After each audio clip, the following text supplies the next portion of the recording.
Hello and welcome back my dear students. मैं आदित्य सारस्वत फिर से आपका स्वागत करता हूं आपके अपने यूट्यूब चैनल ब्रिजवासी क्लासेज पर।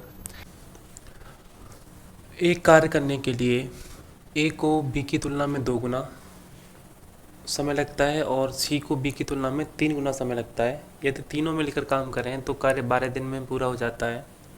तो अकेला ए इसे कितने दिन में करेगा? सबसे पहले आप इसे नोट करें और खुद करने की कोशिश करें, और मुझे पूरा भरोसा है आप इसे कर सकते हैं। फिर भी मैं इसे करा तो दूंगा ही, इसे नोट कर लीजिए और खुद करें।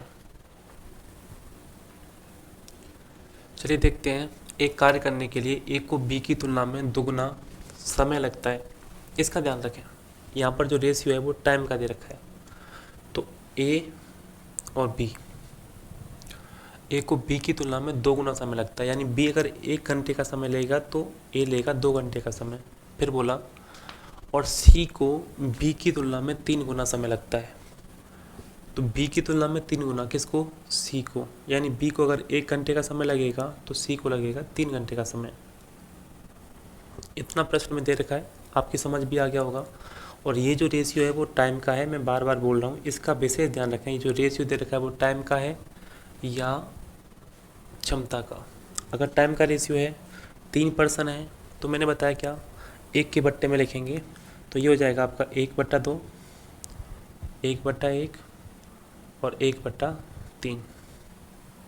फिर आप इन नंबर्स का क्या करते हैं, एलसीएम लेंगे। 2, 1 और 3 का, 2, 1 और 3 का एलसीएम होगा 6, और एलसीएम का मल्टीप्लाई कर देंगे आप तीनों नंबर में। इसके बाद आपका क्षमता का रेशियो आ जाएगा 2 से 3 बार। ये ए 1 से 6, 6 ही रहेगा। 3 से 6, 2। तो जो रेशियो बनेगा 3:6:2 का रहेगा। अब देखो उसने पूछा क्या है, अकेला ए इसे कितने दिन में करेगा।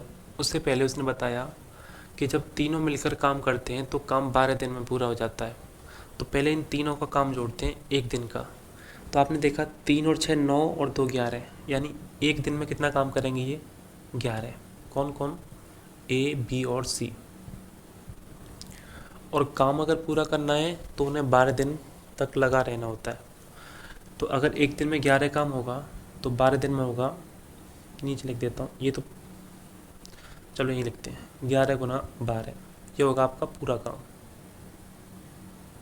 भाई 1 दिन में तीनों मिलकर के 11 काम करेंगे और 12 दिन तक काम करते हैं तो काम पूरा होता है। तो मैंने 1 दिन का काम और 12 दिन के काम से मल्टीप्लाई कर दिया तो पूरा काम मेरा निकल के आ गया। अब ये पूरा काम कौन करेगा? देखो मल्टीप्लाई करने पर ध्यान मत देना, फिर वापस करना पड़ेगा, इसलिए मल्टीप्लाई जब भी आएगा तो ऐसे छोड़ देना। तो 11 गुना 12, अब ये काम करवाया जा रहा है आपके अकेले ए से। तो मुझे ये बताएं, अकेला ए कितना काम करता है? अकेला ए करता है 3 काम, और इतना काम करने में ए को लगेगा कितना समय? 44 दिन। आशा करता हूँ समझ आ गया होगा, नोट कर लीजिए। देखें दोस्तों, एक और प्रश्न। P एक काम को Q की अपेक्षा 4 गुना तेज़ी से करता है। काम को समाप्त करने में Q P की अपेक्षा 27 दिन अधिक लेता है। तो दोनों मिलकर इसे कितने समय में पूरा करेंगे? मैंने लिखा P और Q। उसने कहा है कि जो P है एक काम को Q की अपेक्षा 4 गुना तेज़ी से करता है। इसका मतलब यहाँ पर समय की बात नहीं की गई, क्षमता की बात की गई है। यानी जो P की क्षमता है वो Q से 4 गुना अधिक है, क्योंकि अगर 1 होगी तो P की होगी 4। ये क्या होगी दोस्तों? क्षमता। अगर टाइम की बात करें तो ये हो जाएगा 1:4, क्योंकि 2 ही पर्सन है, पलट के लिख सकते हैं, मैंने बताया था आपको शुरुआत में। अब देखें, QP की अपेक्षा 27 दिन अधिक लेता है। देखो ये अगर काम ज़्यादा करता है तो समय कम लेगा, ये काम कम करता है तो समय ज़्यादा लेगा। उसने कहा है Q जो है P की अपेक्षा 27 दिन अधिक लेता है। Q P की अपेक्षा 27 दिन अधिक लेता है। देखें P कितना दिन लेता है? 1 दिन। Q लेता है आपका 4 दिन। तो जो Q है कितने दिन अधिक ले रहा है? तो आप कहेंगे 3 दिन अधिक ले रहा है यहाँ से, यानी 3 यूनिट अधिक। और प्रश्न में बोला है कि 3 यूनिट जो हैं वो कितनी है आपकी 27 दिन के बराबर। तो 1 यूनिट होगी आपकी 27/3 यानी 9 दिन के बराबर। तो कह रहा है दोनों मिलकर इसे कितने समय में पूरा करेंगे। तो पहले निकालते हैं दोनों काम कितना कितना करते हैं। 1 यूनिट अगर 9 है तो ये लेगा कितने दिन, 9 दिन। और ये लेता है 4 यूनिट यानी कितने दिन, 36।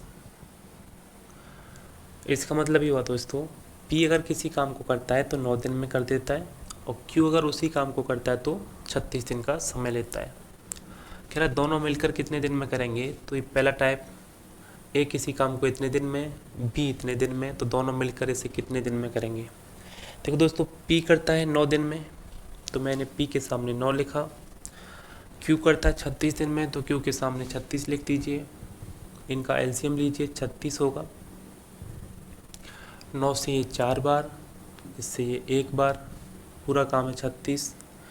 अगर दोनों मिल कर के करेंगे तो 36/5, यही आपका आंसर। यह हो जाएगा 7 सही, 1/5। ठीक है दोस्तों, बाकी के प्रश्न अगली क्लास में करते हैं। तब तक के लिए प्रैक्टिस करते रहिए दोस्तों। अगर आपने पुरानी वीडियोज नहीं देखी हैं तो उनको भी देखिए। Thank you.